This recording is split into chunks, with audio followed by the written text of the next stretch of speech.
సెలయేళ్ళు already hit అయింది first version. ఇప్పుడు second version confirmation వచ్చేసింది. ఇప్పుడు మీరు ఈ లిరిక్స్ చూస్తుంటే కన్ఫర్మేషన్ వచ్చేసింది అనిపిస్తున్నది. సో మీరు ఫస్ట్ నుంచి ఎన్నో సాంగ్స్ వెంట వర్క్ చేసినారు. ఆ ప్రాసెస్లో ప్రతి యాంగిల్లో ఎంతో కొంత అవగాహన తెచ్చుకున్నారు.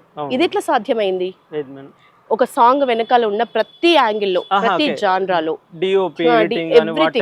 ఎంతో కొంత అవగాహన మీకు ఉంది కదా, అది ఎట్లా తెచ్చుకున్నారు?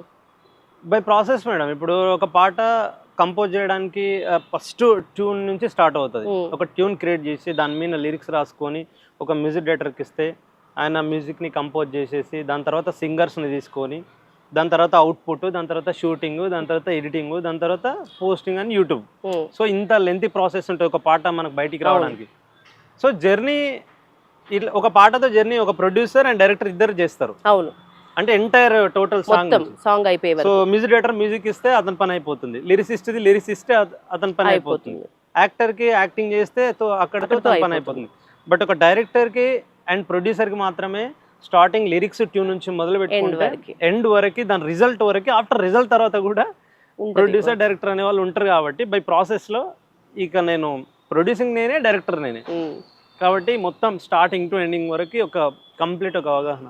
అంటే ఏదైనా నేను ఒక్కని ఒక అమ్మాయి తప్పించి ఎక్సెప్ట్ అమ్మాయి తప్పించి మిగతా అని నేను చేసుకోగలుగుతా. కథ, స్క్రీన్ ప్లే, దర్శకత్వం డీజే శివ అని ఉండాలి అని ఎప్పుడు గట్టిగా అనిపించింది మీకు? నేను ఏ రోజైతే ఈ పాటలు అనే ఈ ప్రయాణం అనే దాంట్లో మొదలు పెట్టినో ఆ రోజే మేడం నాకు బ్లైండ్ గా ఫిక్స్ అయినా. అంటే ఇది ఒక 7 years అవుతుంది. 7 years నుంచి.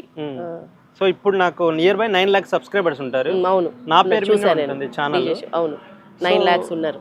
సో ఆ రేంజ్ లో అంటే అక్కడ దాకా ఒక 1 man షోగా పోవాలి అంటే ఎంత స్ట్రగుల్ చేసి ఉంటే ఇంకా ఆడియన్స్ కి కూడా తెలుసు, వాళ్ళు నా జర్నీ చూస్తున్నారు.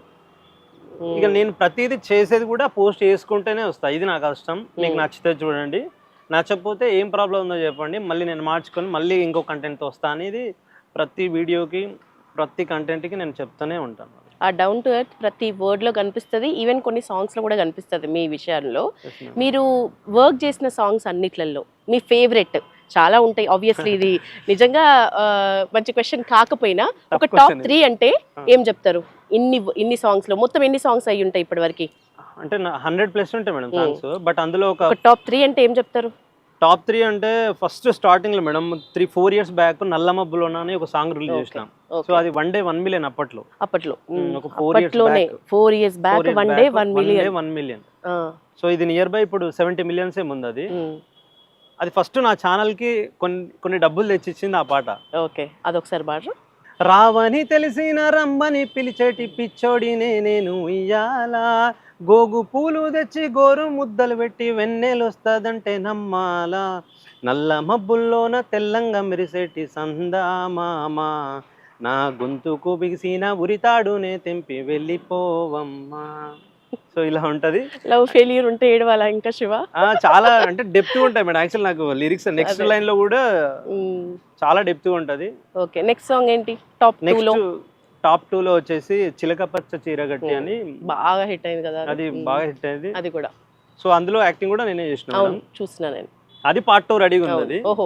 అది అందులో నుంచి కూడా ఒక అంటే పార్ట్ 2 నుంచి ఒక 2 lines వాడతాను. చిలక పచ్చ చీరగట్టి ఓ చిన్న దాహన, వాళ్ళు జేడ ఊపుకుంటూ పోమాకే బామ్మ, బంగారు బొమ్మ నేను ఓ చిన్నవాడ, బదునాము మాటలాపు నమేన బావా, సన్నీళ్ళ తానమాయ నీ మీద పానమాయ, సక్కాని చిన్నదాన నా ఈడు ఆగమాయే, గుండెల్లో పెట్టుకొని ఓ చిన్నదాన పైలంగా చూసుకుంటారాయన బామ్మ. ఇట్లా ఉంటుంది.